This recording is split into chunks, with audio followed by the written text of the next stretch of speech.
भागवत कथा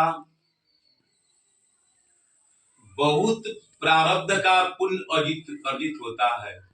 तो श्रीमद् भागवत कथा सुनने की मन उत्कंठा जगती है। पूर्व जन्मं भवेत् पुण्यं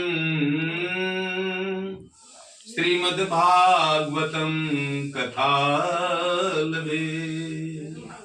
पूर्व जन्म का पुण्य फलित होता है, श्रीमद् भागवत कथा सुनने को मिलता है।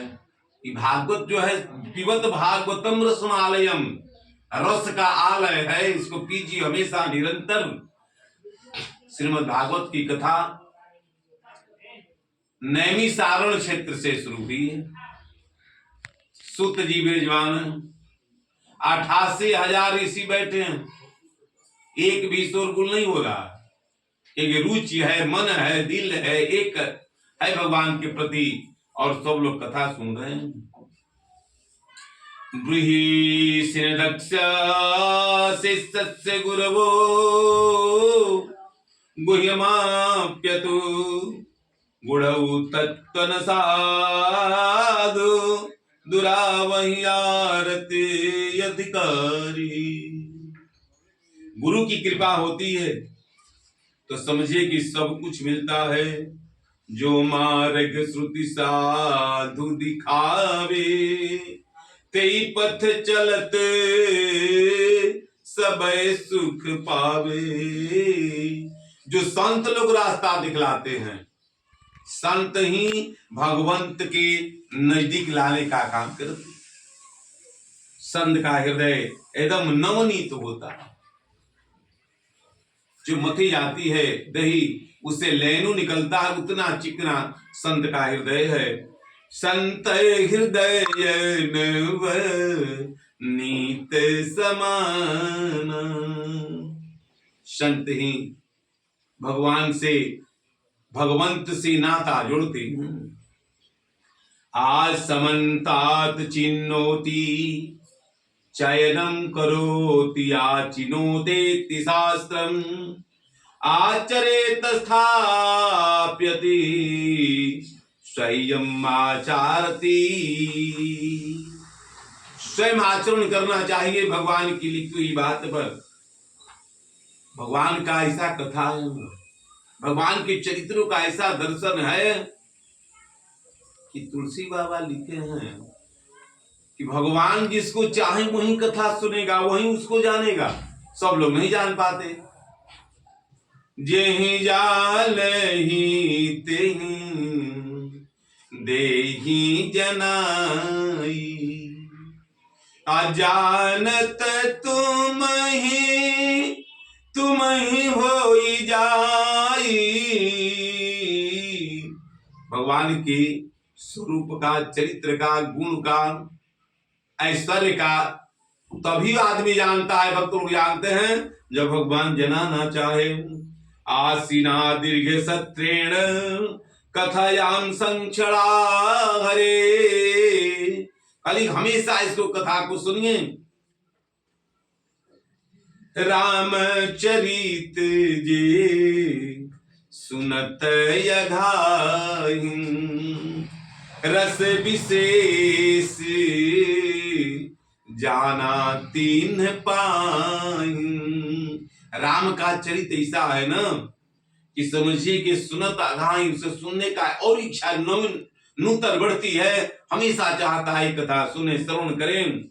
रस विशेष जानता है इसमें, तीन पाई, वही एकाग्रचित होकर कथा सुनता है। उसमें प्रशासन की आवश्यकता नहीं कि चुप कराइए बैठाइए। भगवान के चरणों में जिसका मन लग जाए, भगवान के प्रति कथा हो, तो बगल में शोर करने वालों को दबा देता है, बैठो और कथा सुनता।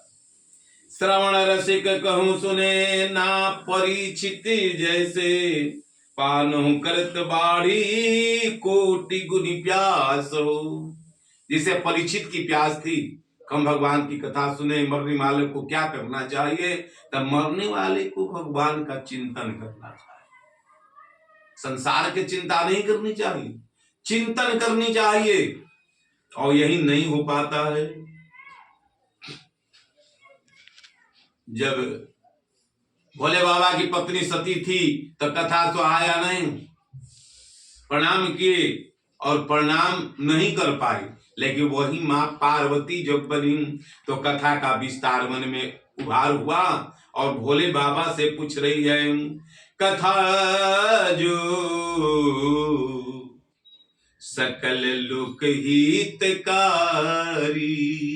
हाथ जोड़कर पूछ रही है, कथा जो सकल लोक हितकारी, सोई पूछन चह शैल कुमारी।